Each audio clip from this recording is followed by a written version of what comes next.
अखाड़ा में आपका एक बार फिर स्वागत है। उत्तर प्रदेश विधानसभा में लव जिहाद बिल पास हो चुका है। अवैध धर्मांतरण के खिलाफ ये बिल पास हो चुका है। बिल में उम्र कैद तक का प्रावधान है।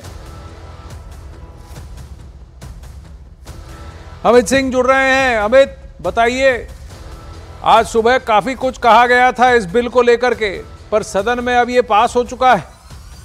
जी हाँ, बिल्कुल जाहिर तौर पे, क्योंकि योगी सरकार और खासतौर से योगी आदित्यनाथ मुख्यमंत्री ने साफ साफ लफ्जों में कहा था कि लव जिहाद एक बड़ा मामला है और उसको लेकर एक विधेयक लाया जाएगा। और उसी तरीके से कल विधेयक पेश किया गया था विधानसभा के सामने और संख्याबल योगी सरकार के पास था। तो उनकी भले कितना सवाल, लेकिन आखिरकार विधेयक पास हो चुका है और इस विधेयक में 1 साल से लेकर उम्र कैद तक का प्रावधान है। जिहाद का मामला तरीके से आ रहे थे, लगातार पुलिस में इन्वेस्टिगेशन कर रही थी। डीजीपी से रिपोर्ट तलब किया था। पिछले दिनों हमने देखा था मुख्यमंत्री योगी आदित्यनाथ, और उसके बाद मुख्यमंत्री योगी आदित्यनाथ ने कहा लाया जाएगा, और जिसके बाद कल जो है विधेयक पेश किया गया विधानसभा में और आज जो है वो तमाम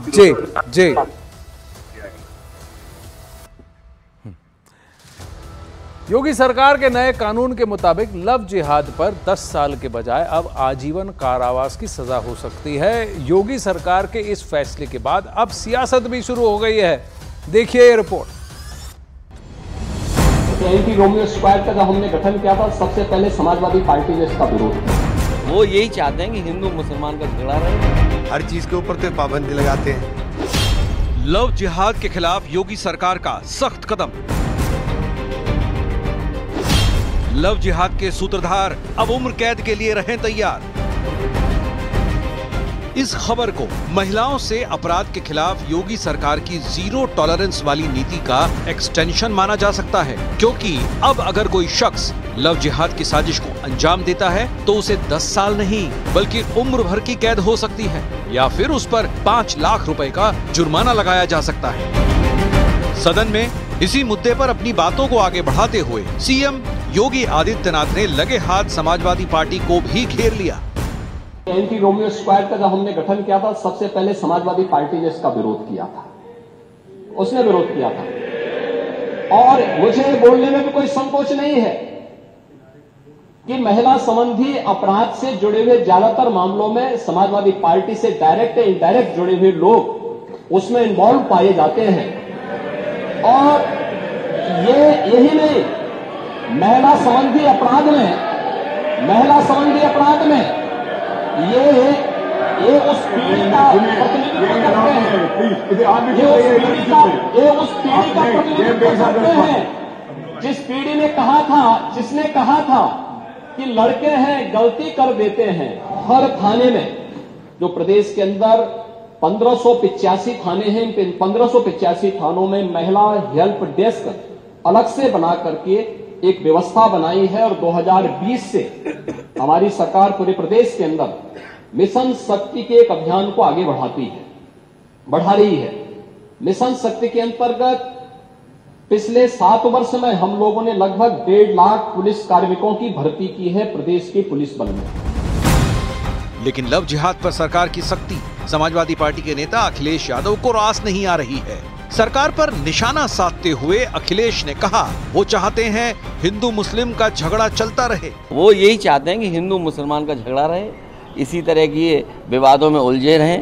ये छुआछूत के खिलाफ थे, आपको नहीं पता है? अभी जानकारी हुई है मुझे कि ये लोग छुआछूत के खिलाफ थे और इन्होंने जानबूझ करके कांवड़ यात्रा रोकी। वो हिंदू मुसलमान नहीं था, उससे ज्यादा था छुआछूत का मामला।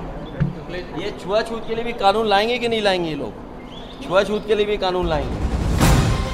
कांग्रेस सांसद इमरान मसूद ने भी लव जिहाद कानून को लेकर योगी सरकार को टारगेट किया है और इसे मुद्दे को भटकाने वाला कानून करार दिया है। जो हमें संविधान अधिकार देता है, जो आदमी को हर तरह की स्वतंत्रता का अधिकार देता है, हर चीज के ऊपर तो पाबंदी लगाते हैं।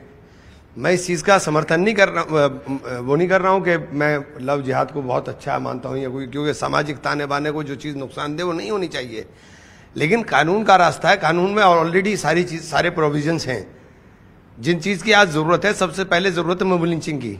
इस देश के अंदर जो भीड़ तंत्र अनियंत्रित हो रहा है उस भीड़ तंत्र को काबू करना सबसे ज्यादा जरूरी है। उसके ऊपर कानून की बात करें, काव्यकार की बातें करें। जिहाद वाला जो कानून था उसमें कल संशोधन करके उसका दायरा और सजा का प्रावधान बढ़ाया गया है। लोगों को हटाना पड़ेगा।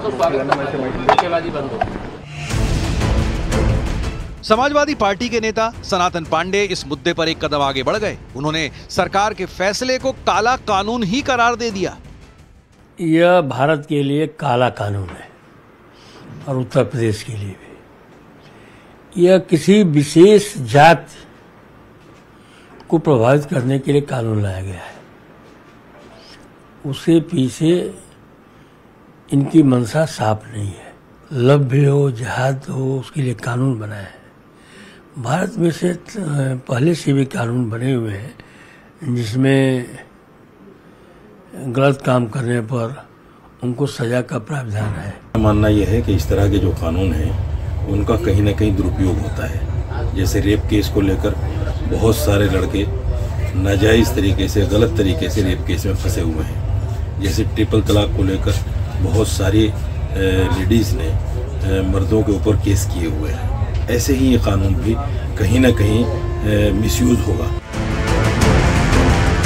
हाल के दिनों में लव जिहाद के मामले लगातार सुर्खियों में बने रहे हैं। झूठी मोहब्बत के जाल में फंसाकर बेटियों की हत्या की जा रही है और यही वजह है कि यूपी सरकार इस अपराध पर नकेल कसने की तैयारी कर चुकी है ताकि लव जिहाद वाली साजिश के सूत्रधारों को ये पता रहे कि जिस अपराध को वो अंजाम दे रहे हैं उसका नतीजा घातक हो सकता है।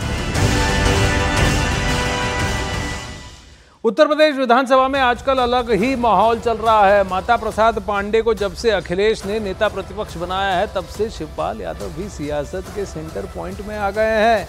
आज मुख्यमंत्री योगी आदित्यनाथ ने चाचा को गच्चा दिए जाने का जिक्र किया तो सदन ठहाकों से गूंज उठा।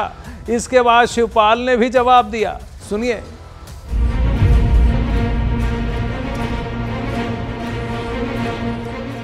यूपी विधानसभा में इन दिनों नया सियासी संग्राम छिड़ा है।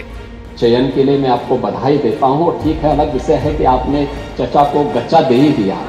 और इस संग्राम के केंद्र में हैं अखिलेश यादव के चाचा शिवपाल यादव। 3 वर्ष में आपके संपर्क में रहे तो गच्चा तो आपने भी दिया। जिनके नाम और रुतबे को लेकर बार बार बीजेपी की तरफ से तंज कसा जाता है। इस बार बारी थी सीएम योगी आदित्यनाथ की, जिनसे नेता प्रतिपक्ष माता प्रसाद पांडे ने जब महिला सुरक्षा को लेकर सवाल किया तो सीएम योगी आदित्यनाथ ने उन्हें ये कहते हुए घेर लिया कि आपने तो चाचा को तो गच्चा दे दिया। आपने नेता प्रतिपक्ष, मैं आपका सम्मान करता हूं और आप 2 बार इस सामान्य सदन के अध्यक्ष के रूप में अपनी सेवाएं दिए हैं और आपने पहला प्रश्न किया है आज यहाँ पर। पहले तो आपके चयन के लिए मैं आपको बधाई देता हूं। ठीक है, अलग विषय है कि आपने चचा को गच्चा दे ही दिया। चचा बेचारा हमेशा ही ऐसे ही मार खाता है, उनकी नियति ही ऐसी है क्योंकि भतीजा हमेशा भयभीत रहता है। लेकिन आप इस सदन के एक वरिष्ठतम सदस्यों में से हैं, आपका मैं सम्मान करता हूं। हमें गच्चा नहीं मिला है। पांडे जी बहुत सीनियर है। ठीक है, बहुत सीनियर है और हम लोग देखते समाजवादी हैं और समाजवादी के साथ साथ आपकी तरफ से भी हमने कुर्सी का कहीं न कहीं इशारा किया था, हमें वहां पर बैठाला गया था। उसके बाद यहाँ पर बैठे और यहाँ के बाद हम यहाँ पर बैठे। इसके बाद यहाँ बैठ गए हैं। मेरी शुभकामनाएं और आगे के लिए। मैं कहना चाहते हैं 3 वर्ष में आपके संपर्क में रहे तो गच्चा तो आपने भी दिया।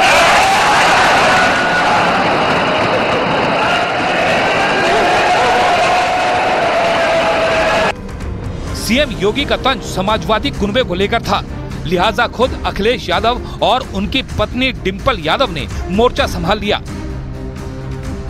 मैंने धोखा नहीं दिया, उन्होंने दिल्ली को धोखा दिया है। उत्तर प्रदेश में पूर्वांचल की तरह वहीं बिजली नहीं आ रही है, गांव में हफ्तों हफ्तों बिजली नहीं आ रही है, तो अगर जिस वो पद पे बैठे हैं अगर इन सब बातों पे अपने काम पे ध्यान दें और युवाओं के रोजगार पे ध्यान देंगे तो मैं समझती हूँ ये उत्तर प्रदेश की हित की बात होगी और देश हित की बात।